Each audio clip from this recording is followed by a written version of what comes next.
Soy Fernando Díaz Villanueva, hoy es 2 de marzo de 2022 y esto es La Contracrónica.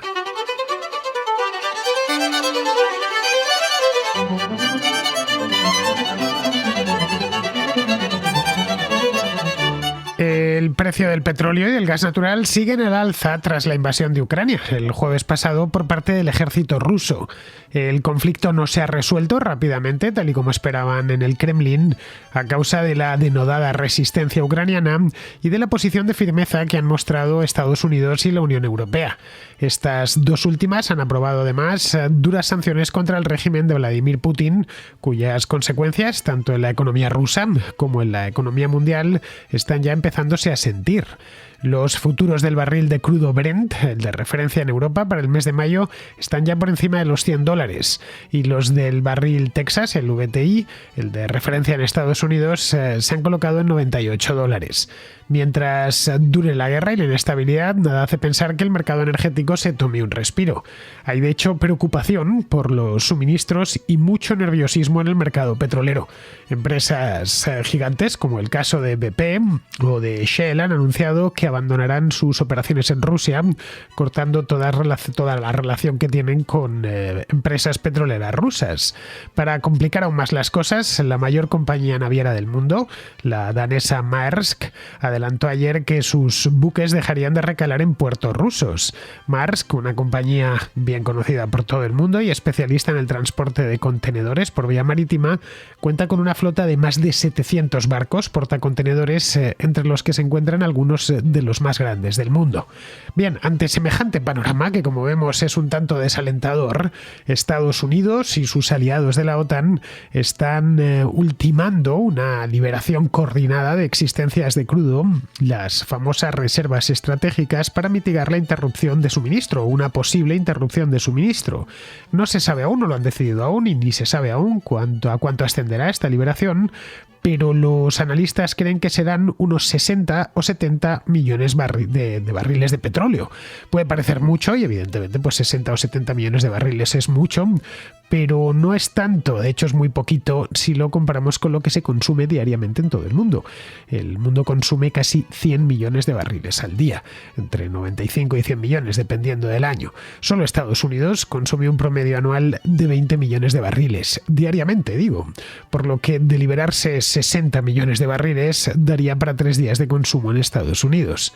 Rusia, que se refiere a la invasión de Ucrania con un eufemismo, lo está llamando Operación Especial, produce entre 9 y 10 millones de barriles al día, pero no todos van dirigidos a la exportación, una buena parte se queda dentro de Rusia.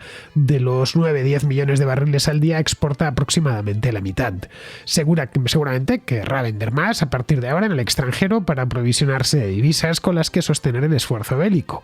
La OPEP, por su parte, se reunirá hoy para aprobar un aumento en la producción. Rusia no forma parte de la OPEP, aunque eso sí, suele asistir como observadora a sus reuniones desde hace ya mucho tiempo. Tiene además dentro de la OPEP Rusia dos firmes aliados en esta organización. Por un lado Venezuela y por el otro Irán, que han apoyado de forma explícita la invasión de Ucrania. Todo invita a pensar que el bombeo extra de petróleo será limitado, lo que significa que la guerra en Ucrania nos ha metido de lleno en una crisis energética de consecuencias imprevisibles.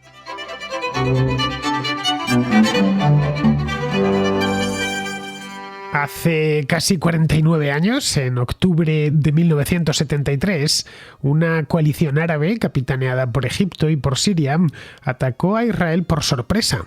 Lo hicieron el día 6 de octubre, justo cuando concluía una festividad hebrea muy importante en el calendario, denominada Yom Kippur. Bueno, es por eso que aquella guerra, que eso duró poco, duró 20 días, terminaría pasando así a la historia, la guerra del Yom Kippur. Israel consiguió resistir la embestida árabe y ganar la guerra. Pero mientras estaban combatiendo, el día 16 de octubre del 73, la OPEP, que llevaba no mucho tiempo fundada, había nacido unos años antes, en 1960, decidió declarar un embargo hacia los países que habían apoyado a los israelíes, que eran prácticamente todos los de Occidente. Básicamente los Estados Unidos, Francia y el Reino Unido. A la coalición árabe la apoyaron, entre otros, la Unión Soviética y Cuba.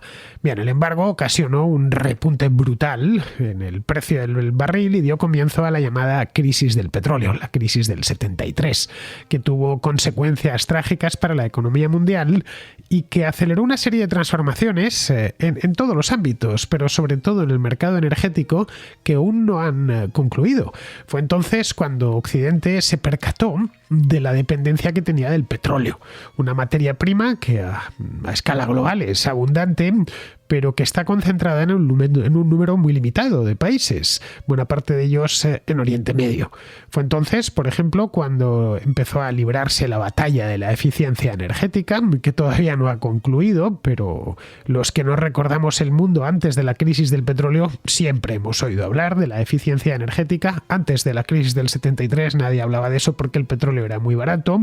Fue entonces cuando empezaron a construirse de forma masiva centrales nucleares en distintos países del mundo.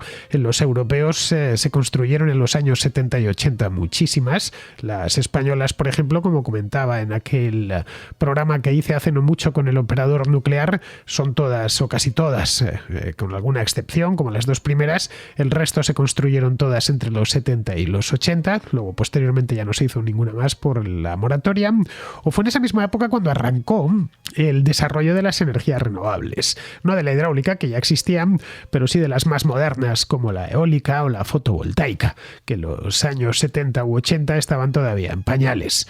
Bien, pues dentro de poco más de un año, habrá transcurrido ya medio siglo de aquello, un acontecimiento fundamental en la historia del siglo XX, y nos encontramos 50 años después ante un problema similar, con idénticos ingredientes. Tenemos por un lado una guerra en la que está involucrado un país productor de petróleo, uno muy importante, el segundo o el tercero más importante del mundo, después dependiendo del año, y también tenemos por lo tanto la amenaza de que los suministros de petróleo se vean repentinamente interrumpidos.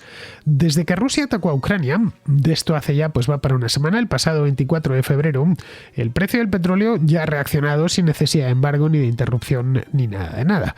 Ha tocado 2 veces los $105 por barril. Este es un precio que si nos lo cuentan en 2012, hace 10 años, pues no nos hubiera extrañado porque andaba por ahí. Pero es que el petróleo empezó a caer al último cuatrimestre de 2014 y desde entonces había estado casi siempre por debajo de los $70, en algunas ocasiones incluso por debajo de los 40. Bueno, en la pandemia, los meses más duros de la pandemia llegó a estar por debajo de 30 y de 20. Pero vamos, que $105 por barril no lo veíamos pues desde el año 2014, principios del año 2014. Las cosas podrían empeorar mucho más. Bastante más, de hecho. Incluso si las sanciones actuales impuestas a Rusia no afectan de forma directa al gas o al petróleo, que no lo hacen, en principio no sabemos lo que sucederá en los próximos días, las sanciones a los bancos complican o directamente impiden exportaciones de petróleo, operaciones de venta de petróleo, de gas natural o de carbón desde Rusia. Y esto está ya causando estragos en los mercados energéticos mundiales. Luego, además, hay un factor geoestratégico importante, y es que hay cierto peligro a navegar por el Mar Negro.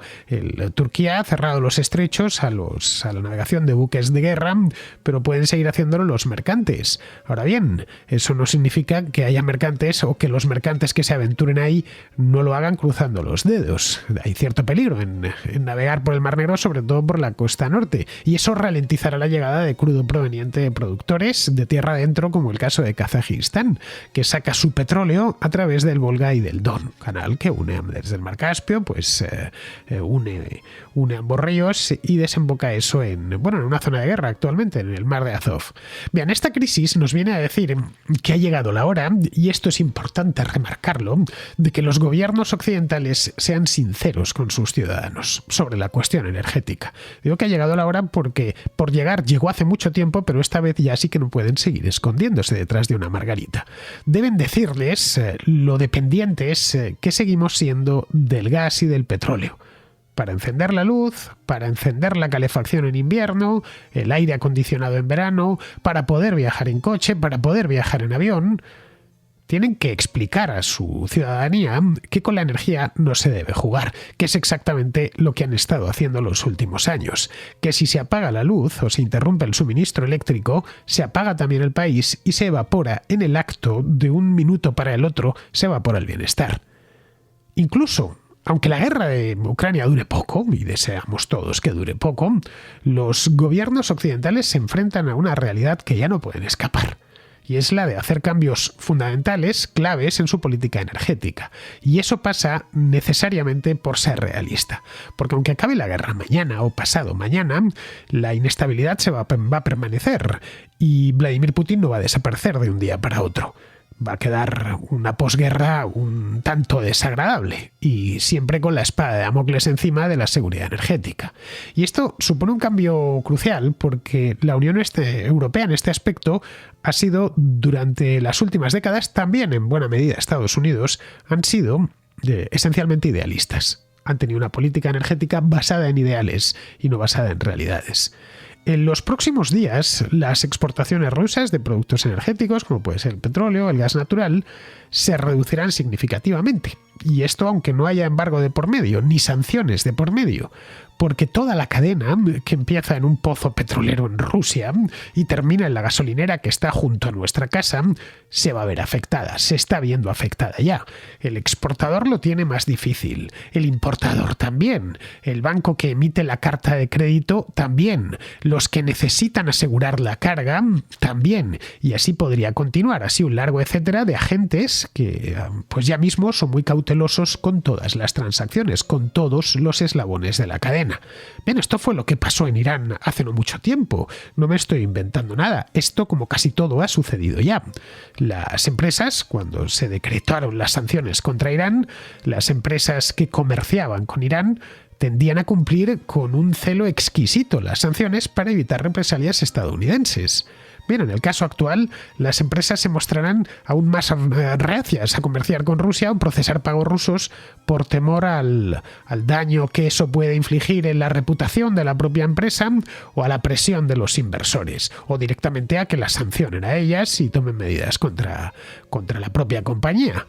Bien, al igual que en la crisis del petróleo, la de 1973, digo la del 73 porque es que hubo otra en el año 79, el petróleo de hecho subió más todavía en el 79, la crisis energética actual se está gestando mientras los mercados energéticos ya están al límite.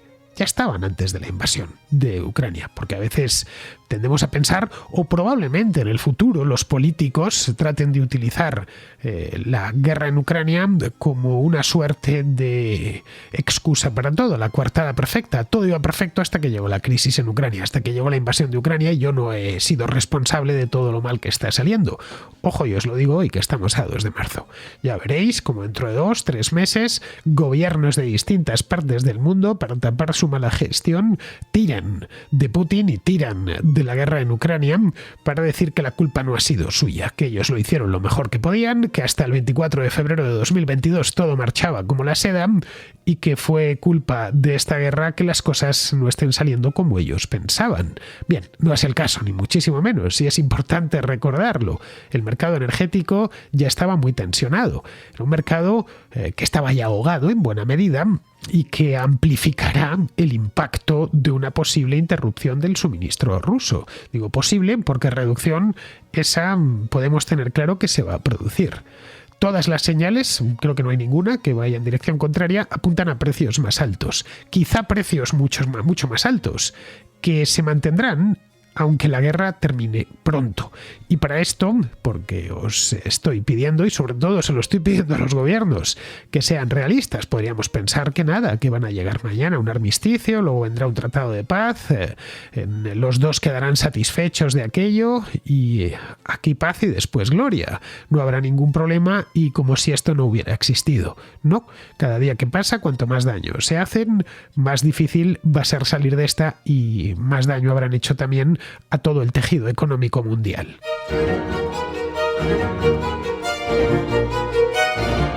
Antes de la crisis actual, los precios del petróleo eran altos y tenían ya una tendencia alcista. Esto se debió principalmente a que la producción de petróleo de Estados Unidos se desplomó al principio de la pandemia, recordémoslo. Recuerdo haber hecho yo allá por el mes de abril de 2020, aquí en la Contracrónica, un programa que hablaba precisamente del problema del petróleo, y era que que no se consumía y por lo tanto los precios estaban por los suelos. Recordad aquel programa, no recuerdo cómo lo titulé, pero andaban los 7 mares llenos de petroleros cargados hasta los topes y no tenían ya dónde meter todo el petróleo que se extraía. De esto no hace ni siquiera 2 años. Bueno, fue en abril de 2020, es decir, hace casi 2 años. Bien, pues en aquel momento la producción de petróleo, muchos pozos estadounidenses dejaron de producir. Recordad que en Estados Unidos la industria del petróleo no está nacionalizada, son agentes privados los que extraen y los que transportan el petróleo. Bien, pues a pesar de que se desplomó, no ha regresado a sus niveles previos a la pandemia. El resto de los productores, sobre todo los que tienen empresas nacionales, han vuelto a producir cantidades parecidas a las de 2019, pero claro, Estados Unidos es un jugador importante en este mercado, en el del petróleo. Es el principal productor mundial, por lo que queda muy poca capacidad disponible en el mercado ahora mismo. Los inventarios mundiales, además, de petróleo almacenado también se están agotando y no ha habido suficiente inversión en nueva producción, es decir, en hacer prospecciones y cavar nuevos yacimientos. Aunque la OPEP se ha quedado muy por debajo de los objetivos de producción, tampoco es que pueda aumentarlos demasiado. Es decir, esto lo que nos viene a sugerir es que la capacidad es limitada, porque los pozos entran en declino, van agotándose y no se reemplazan con nuevos pozos. Por el lado de la demanda, el consumo mundial de petróleo ha vuelto a los niveles prepandémicos y es probable que continúe aumentando, especialmente una vez que el consumo de petróleo se recupere o incluso supere el que había antes de la pandemia. La pandemia, por ejemplo, condujo a una mayor demanda de petróleo en algunos casos, en otros no, pues no había aviones o había muy pocos, pues no, los aviones no quemaban queroseno. Si no podía uno viajar, pues no se gastaba gasoil. Pero en otros sí que ha habido mayor demanda, por ejemplo, el uso de plásticos y de fibras sintéticas. Bueno, de fibras sintéticas es de lo que están hechas las mascarillas, que hemos perdido la cuenta ya de cuántas hemos utilizado desde que esto empezó. Bien, pues al mismo tiempo que estaba sucediendo eso, el transporte público, por ejemplo, se redujo también drásticamente el uso en prácticamente todos los países y muchos se pasaron al vehículo privado por miedo a contagiarse, qué sé yo, en el autobús o en el metro. Eso también, esa costumbre, o no volver a la buena costumbre de tomar el transporte público, hizo que al terminar las restricciones el petróleo tuviese un pico de consumo considerable que se veía ya el año pasado por estas fechas. Bien, satisfacer esa nueva demanda de petróleo sin un aumento adicional en el precio requiere producir petróleo adicional, no hay más, requiere producir más, meter más oferta en el mercado, algo que pocos gobiernos occidentales han estado dispuestos y están dispuestos a admitir públicamente. Y uno de los únicos países que tiene una gran capacidad de producción de petróleo subutilizada hoy por hoy es Estados Unidos. Pero aquí nos encontramos ante un problema político, y es que la animadversión que Joe Biden, su administración y buena parte de sus votantes tiene contra los combustibles fósiles, pues ha resultado ser un factor determinante que ha impedido, entre otras cosas, nuevas inversiones en la producción de petróleo estadounidense. Luego Canadá, que está más al norte, otro productor muy importante, con una capacidad adicional sustantiva, está limitado por el transporte, ya que en Washington no ven con buenos ojos y de hecho paralizan continuamente la construcción de oleoductos que cruzan a su país. En Europa es peor todavía. Exceptuando el Mar del Norte, en Europa no hay petróleo que extraer y no se puede recurrir a las reservas de gas de esquisto por decisión política. En prácticamente toda Europa el famoso fracking está prohibido o están en camino de prohibirlo. Luego, para colmo de males, en Europa, la Unión Europea quiere que para el año 2050 haberse descarbonizado por completo, es decir, que sea 100% neutra. Y en 2030, que es dentro de nada, dentro de 8 años, quiere que Europa esté descarbonizada a la mitad. Bien, con esto sobre la mesa, nadie invertirá un euro en una industria que se extingue por decisión política. Yo, desde luego, si tuviese ese dinero, no lo invertiría ahí, porque voy a poder explotar mis yacimientos o mis petroleros o cualquier tipo de infraestructura, lo voy a poder explotar muy pocos años.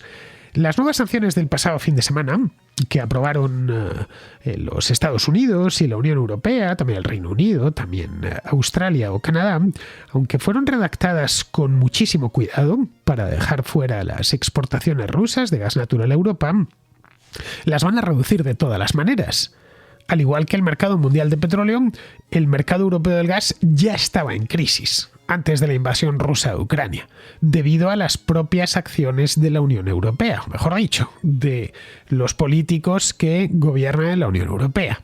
Con la esperanza de fomentar un uso mayor de las energías renovables, la Unión Europea y sus gobiernos, los miembros que la forman, en los últimos años han puesto en marcha una política tras otra que han ido comprometiendo la seguridad energética del continente. Es cierto que se han construido algunas plantas de regasificación en la costa, en el caso de España, por ejemplo, unas cuantas, o en Francia o en Italia, pero pocas, no suficientes, desde luego, para abastecer al continente, y ninguna en Alemania, que es el principal consumidor. El continente depende por completo del gas enviado desde Rusia. Cuando digo por completo no es que venga al 100%, pero sí viene entre el 30 y el 40% todos los años. Para Alemania incluso ese porcentaje hasta aumenta. Eso a pesar de tener proveedores alternativos relativamente cercanos, como puede ser el caso de Argelia, de la que se abastece Italia, España y Portugal. Pero la conexión del Mediterráneo con el centro y con el norte de Europa no es de mucha capacidad y los gobiernos han impedido construir nuevos gasoductos. De hecho, la propia Bruselas ahora en última hora y precipitadamente ha llegado y ha pedido que se abra un tercer gasoducto en los Pirineos. El gobierno español se niega porque no cree que haya que apostar por el gas natural. Ha ofrecido a cambio un gasoducto para colocar hidrógeno verde, que me parece muy bien y es una gran idea, pero no sé si va a encontrar mercado para ser utilizado ese hidrógeno verde y no sé tampoco bien dónde se va a producir, porque el hidrógeno verde hoy por hoy no es precisamente barato de producir. Bien, Bruselas ha ido incluso más allá, poniendo fin a la mayor parte de los contratos de gas natural a largo plazo, porque quería obligar a las empresas a valerse de energías renovables. Los contratos de gas a largo plazo han proporcionado durante décadas a los consumidores europeos un suministro seguro a un precio estable. A los mercados europeos que tienen acceso a gas a través de contratos a largo plazo, como puede ser el caso de Italia o de Grecia, les está yendo mucho mejor en la actual crisis energética que aquellos que optaron por depender del mercado spot del gas, del precio spot. La finalización de estos contratos a largo plazo y el aumento del comercio del intercambio de gas al contado, de la compra de gas al contado, han fortalecido la capacidad de Rusia para influir en los precios, aumentando o reduciendo el suministro de gas a placer. Son ellos, a fin de cuentas, los que tenían y los que siguen teniendo la maneja. Lo de Ucrania, en definitiva, como podemos ver, ha sido algo parecido a un amargo despertar. El domingo el canciller alemán, Olaf Scholz, anunció que Alemania comenzaría a diversificar sus importaciones de gas, con la construcción de 2 terminales de importación de gas natural licuado, que serían las primeras del país, en las costas del Mar del Norte. También aumentarán los requisitos que tienen de almacenamiento de gas y el Ministerio de Asuntos Económicos está considerando posponer el cierre de las 3 centrales nucleares que quedan en operación dentro del país. Pero Estados Unidos, el país con el mayor potencial para mitigar la crisis energética, metiendo más gas y más petróleo en el mercado, no muestran signos de aprender de esta crisis. Cuando se le preguntó a la portavoz de la Casa Blanca, que es Jen Psaki, sobre el impacto de la crisis de Ucrania en el precio del petróleo, esto fue el sábado pasado, creo recordar. Lo que hizo fue reiterar en que la administración, en que Biden seguirá concentrándose en las energías renovables. Vamos, que no hubo señal ninguna de un cambio para alentar, qué sé yo, la producción de petróleo y gas, y mucho menos un aumento en la capacidad de los oleoductos para acceder a los pozos canadienses. Biden cree tener un as bajo la manga. Un acuerdo nuclear renovado con Irán. Cree que eso meterá mucho petróleo de golpe en el mercado y hará que los precios vuelvan a caer en picado. Podría no suceder esto. Es posible que no haya tanto petróleo iraní como piensan. Vamos, que es un secreto a voces que China ya compra petróleo iraní sin inhibiciones. El petróleo iraní tiene muchas formas de eludir las sanciones de Estados Unidos. Parte se exporta a través de Irak o de Kuwait en una flota de petroleros no registrados, especializados en el envío de crudo iraní a China. Puede también Biden liberar reservas estratégicas, pero el alivio será momentáneo, como os decía. El mundo consume unos 100 millones de barriles al día y están hablando de liberar 60 o 70 millones.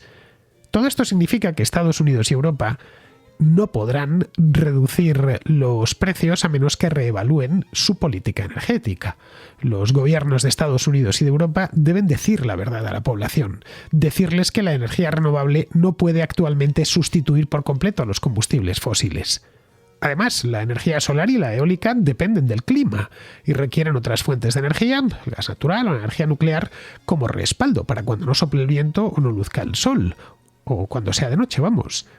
Al insistir en la ficción de que los combustibles fósiles se pueden eliminar fácilmente y sacarlos de la ecuación, y que no se necesitan inversiones para mantener la producción de gas o de petróleo, Estados Unidos y Europa le han hecho a Putin el mejor regalo posible.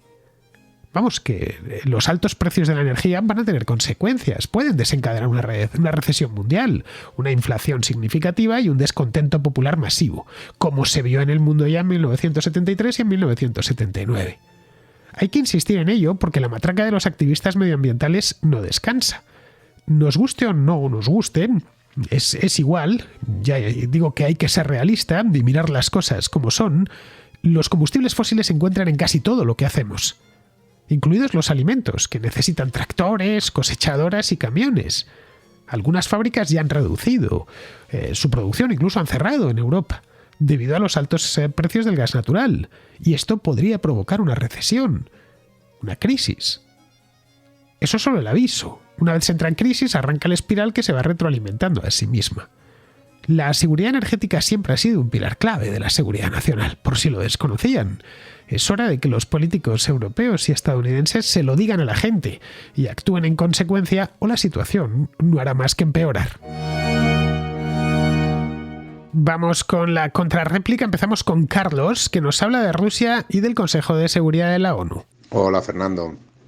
El motivo de mi audio es en relación con el Consejo de Seguridad de Naciones Unidas y la pertenencia o que Rusia forme parte de esta, ¿no? Teniendo en consideración que es el organismo de las Naciones Unidas encargado de mantener la paz y la seguridad en el mundo, pues no deja de ser curioso que ahora mismo, y con todo lo que está pasando en Ucrania, pues que Putin y que Rusia formen parte además de los miembros permanentes del Consejo de Seguridad, ¿no? Entonces, le he echado un vistazo a la Carta de las Naciones Unidas y al procedimiento, y no veo que haya ninguna vía para poder dejar a este país fuera de los miembros permanentes del Consejo del Consejo de Seguridad, teniendo en cuenta que obviamente no están encargándose de mantener ni la paz ni la seguridad en el mundo con la invasión pues ya totalmente de otra época que acaba de realizar en Ucrania. Con lo cual no sé si tú tienes más información, si nos puedes dar tu visión sobre las posibilidades que tiene la ONU de dejar fuera a Rusia como miembro permanente del Consejo de Seguridad de la ONU. Muchísimas gracias por tu trabajo y un saludo. La ONU, Carlos, lamento decirlo, pero no tiene ninguna posibilidad de resolver esto según están las cosas. Y todo por una razón sencilla de entender. El Consejo de Seguridad de la ONU se creó junto con la propia ONU en 1945. Se reunió por primera vez al año siguiente en Londres. Bueno, todavía no estaba hecha la sede de la ONU en Nueva York, y por eso se tuvieron que reunir en Londres, al lado de Westminster. Bien, pues ahí ya estaban los 5 miembros permanentes, que son Estados Unidos, el Reino Unido, Rusia, Francia y China. Te preguntarás o os preguntaréis por qué estos 5 miembros. Bien, porque eran los 5 vencedores de la Segunda Guerra Mundial. El nuevo orden mundial, que nació tras la guerra, dejaba como garantes de ese orden a las 5 potencias vencedoras. Ninguna estaba interesada, en principio, claro está, habían ganado, en alterar lo que había salido de la guerra, porque los 5 habían ganado. El primer cambio se produjo tras la llegada al poder de Mao Zedong en China. El puesto lo ocupaba la China nacionalista, la de Chiang Kai-shek, hasta los años 70, cuando tras los acuerdos entre China y Estados Unidos, casi todo el mundo empezó a reconocer a la China popular. Pero eso fue un asunto menor.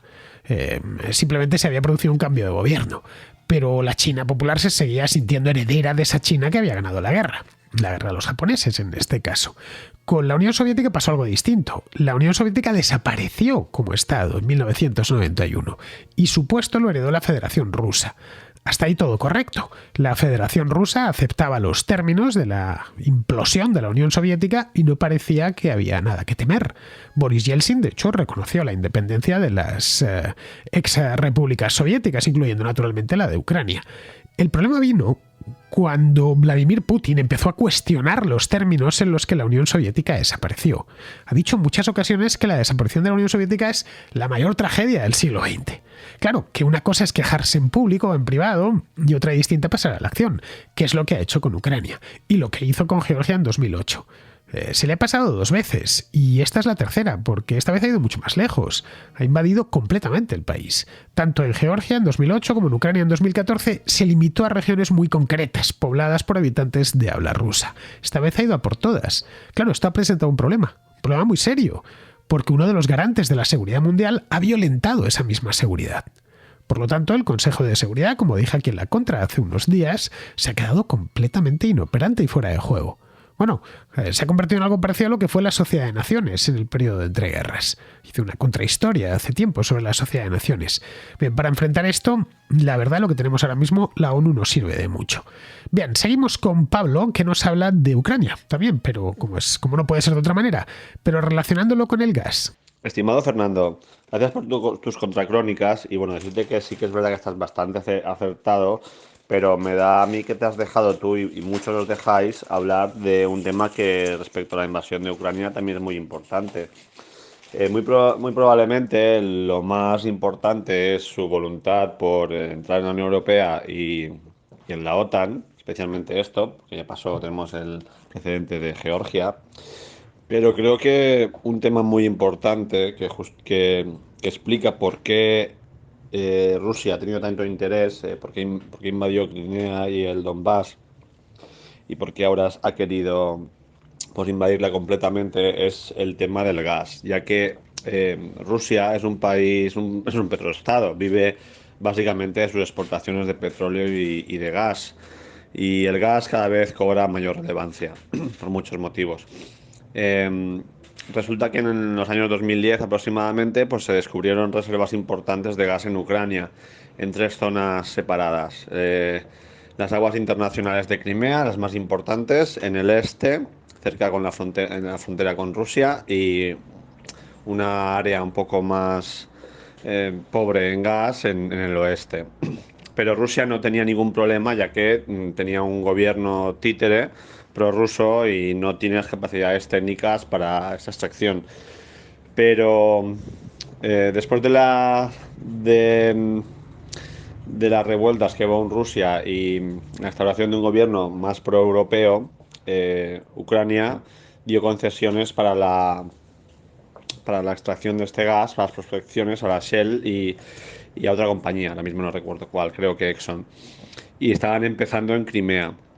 Por eso, Rusia, cuando lo primero que invadió fue el Donbass y Crimea, y de paso confiscó el material que tenían estas compañías que estaban ya empezando las prospecciones. Dudo mucho que sea una casualidad, porque además con estas 2 regiones creo que controla más o menos el 80% de las reservas de gas ucranianas, por lo menos las detectadas. Y, y bueno, Rusia en el estado actual de sus cuentas, ya sabes cómo están, pues no se puede permitir que se ponga a sacar gas de la zona que le queda bajo su control y se lo venda a la Unión Europea, porque si le bajasen un 10, un 20% las exportaciones de gas, pues la economía rusa, que no está en su mejor momento, sufriría muy gravemente.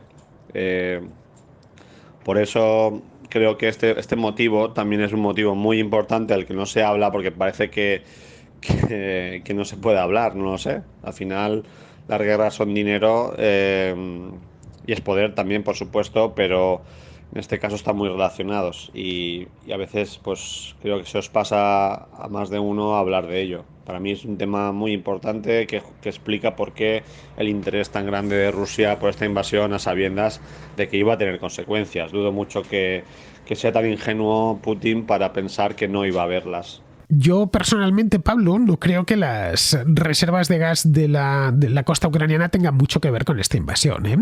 En concreto, porque, a ver, entre otras cosas, porque como bien dices, están localizadas en la costa de Crimea, que pertenece a Rusia ya desde hace 8 años. No son reservas, además, para que Rusia se preocupe demasiado. No suponen un incremento sustancial en la producción rusa. Ten en cuenta una cosa, Rusia posee el 25% de las reservas probadas de gas natural en el mundo, mientras que estas de Ucrania creo que eran algo así como el 0,5%. Es una cantidad respetable, ya nos gustaría tenerlas en España, equivalente, por ejemplo, a las que tiene Azerbaiyán. Pero a Rusia no le incrementan la producción de una forma decisiva. Para ellos no es una cuestión estratégica. Evidentemente, pues prefieren explotarlas ellos, está claro, a que las exploten los ucranianos, como es lógico, pero nada más. Con el gas en Ucrania se da una paradoja un tanto curiosa. Y es que mientras Rusia les está bombardeando, mantienen abierta toda la infraestructura gasística del país, que es inmensa en Ucrania. Ucrania tiene la infraestructura de transporte de gas más grande de Europa. Pasan por ahí un par de gasoductos muy grandes que vienen desde Siberia y que van hacia el corazón del continente. El gasoducto Nord Stream, este del Báltico, se construyó precisamente para eso, para evitar Ucrania. Pero vamos, que están ahora mismo abiertos. El mayor de ellos, que es el Soyuz, está bombeando gas natural hacia el centro de Europa. En este preciso instante, ese gas se paga a Rusia y con ese dinero está invadiendo Ucrania. Como decía, una paradoja un tanto peculiar.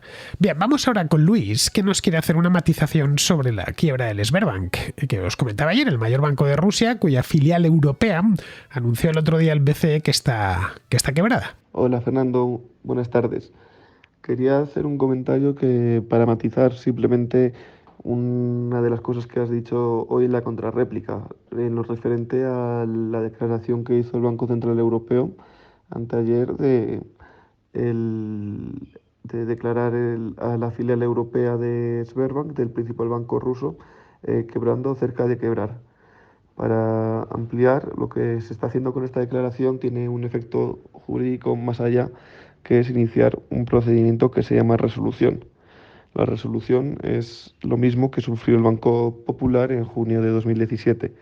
Se está viendo qué es lo que interesa más al bien común, si tiene una utilidad pública resolver al banco o liquidarlo mediante procedimientos de insolvencia nacionales. Entonces, una vez que se decida, se aplicarán distintas soluciones o no, en función de lo que decidan los supervisores, que serían el Banco Central Europeo junto a la Junta Única de Resolución, que es el organismo encargado, y las distintas autoridades nacionales de resolución se llaman. De esto puede salir una venta de parte del negocio o que los mismos poseedores de deuda, acreedores, se conviertan en accionistas de un nuevo banco que pueda salir y que sea independiente de Sberbank. Entonces está por ver qué es lo que decide. Este banco tiene presencia en Austria y también en Eslovenia, Croacia, creo que me ha parecido leer que en República Checa, aunque la República Checa no forma parte de la zona euro, de la Unión Bancaria, y de Hungría, si no me equivoco. Entonces está por ver lo que deciden entre la Junta Única de Resolución y estas entidades nacionales, lo que se hace con cada uno de las filiales de este grupo bancario. En República Checa parece ser que ya han anunciado que se han iniciado procedimientos para quitarle la licencia bancaria a la filial de Checa de Sberbank. Entonces, pues solamente por ampliar y por dar a conocer esto, que realmente no es muy conocido el tema de la resolución, y por si pudiera ser de interés para el resto de contraescuchas. Así que nada, un abrazo y un saludo para ti y el resto de los contraescuchas. Pues no sé al resto de contraescuchas, Luis, pero a mí sí que me ha interesado. Este tipo de matizaciones las considero muy útiles. Entiendo que a todos los demás también. La audiencia de este programa es muy ilustrada, como bien sabes, y este tipo de detalles los valoran mucho. Bien, pues vamos a terminar ya. Vamos con Pizarro, que nos habla de lo económicamente difícil que se le está poniendo a Vladimir Putin la invasión de Ucrania. Que la guerra es carísima y que una guerra larga y con derrota es la quiebra no es un secreto y es la razón por la que Rusia necesita ganar ya a Ucrania. Rusia no puede vencer diplomáticamente, mediáticamente, económicamente ni militarmente al resto del mundo. Tan solo puede aplastar a Ucrania y tratar que no se le convierta en un nuevo Afganistán. Una derrota diplomático-mediática, económica y militar rusa, con bancarrota, contestación popular interior y complots de militares y oligarcas rusos asustados, llevaría a Vladimiro a plantear un escenario en el que empata, es decir, el nuclear. Una retirada digna es cada día más difícil y Occidente está manejando a Vladimiro como si éste no pudiera tomar decisiones drásticas, lo que es mucho suponer ahora y cuando las cosas se le pongan realmente oscuras. Un cordial saludo de Pizarro. Y hasta aquí, queridos amigos, llega la contra de hoy, día 2, mañana 3, hoy es miércoles, mañana todavía tenemos contra porque es jueves. Así que aquí os espero. Hasta mañana, amigos.